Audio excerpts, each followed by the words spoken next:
sur ma police, il se glisse. Tu fais des tours et des détours, l'inventaire de tous mes contours. Dans les années 1960, et cela dans un confort naissant, la pénibilité des tâches était encore rude. C'était 10 heures par jour, de 7 heures du matin à 19 heures le soir. Le midi, une pause de 2 heures. Et le samedi matin, c'était également 5 heures à l'usine. Il fallait mettre les pièces au clou, plier sur bobine tout en vérifiant les défauts, écailler au pyrograveur ou à la main. Il fallait épiler avec la machine. Pour aller aux toilettes, il y avait un système de clés accroché au tableau. Lorsque l'une d'entre elles prenait la clé, il y avait une lampe rouge qui s'allumait. La sous-maîtresse voyait ainsi qui quittait sa place. Si elle y allait 3 à 4 fois dans la matinée, ou y restait trop longtemps, elle était appelée. Malgré ces difficultés, cette pénibilité du travail répété, elles aimaient travailler à l'usine. Il y avait une bonne ambiance dans la dentelle. Pour les plus jeunes, c'était un espace d'ouverture sur le monde.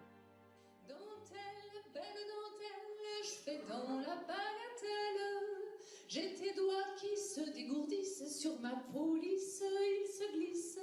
Tu fais des tours et des détours, l'inventaire de tous mes contours.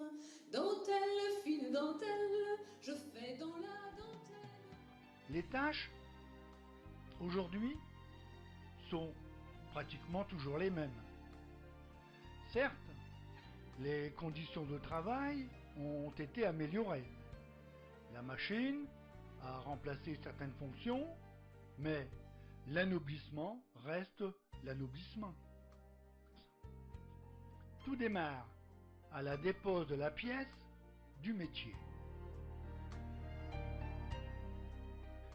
La première étape consistera au visitage. Sur la pièce étendue sur une table, la visiteuse traquera le moindre défaut. Des femmes d'expérience seront les vigies impitoyables qui, craie en main ou pistolet marqueur en poche, traqueront le manque, la fusée, la rayure, le trou de bobine et, en général, les plus petites imperfections. Certaines pièces qui ont du découpage passeront par l'atelier de clipping au préalable. Là, on y joue de la lame. Une machine d'abord, à la main ensuite. Tendue entre deux rouleaux, la dentelle montrera son revers.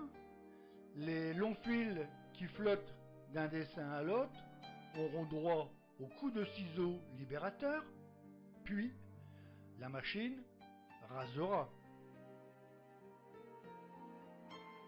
Viendra ensuite le raccommodage.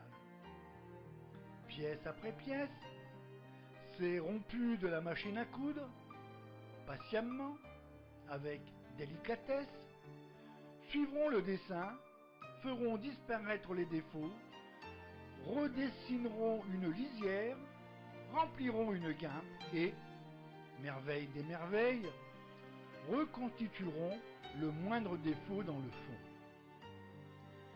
Ces raccommodins aux doigts de fée reprendront imperturbablement tous les défauts qui venaient dégrader cette belle et magnifique dentelle.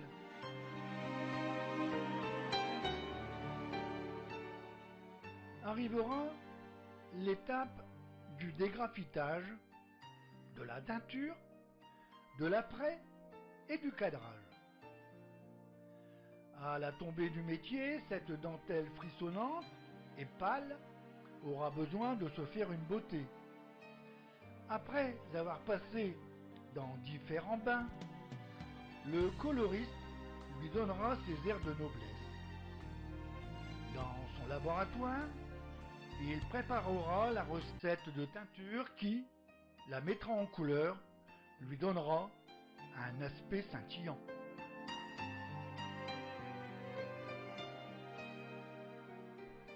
L'effilage n'existant pratiquement plus après l'arrêt de la fabrication de l'article valenciennes, ces pièces iront directement dans l'atelier consacré à la finition. Il y aura cependant une exception. Les pièces qui devront passer au préalable dans la case broderie afin de recevoir un éclat supplémentaire seront l'exception.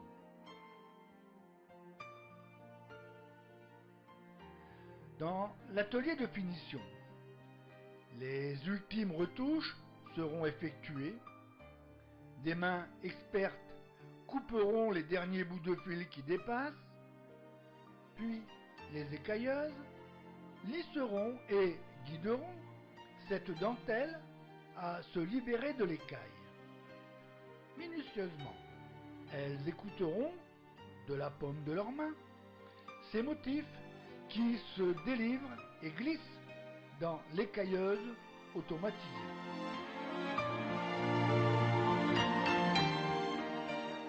Le dernier regard reviendra à la plieuse, elle sera la garante de la qualité du produit final. Dernier toucher, dernier examen avant la mise sous pli ou en bobine, longueur après longueur, la dentelle sera enroulée. Les derniers défauts, quant à eux, qui auraient échappé aux multiples contrôles, seront alors supprimés d'un grand coup de ciseau.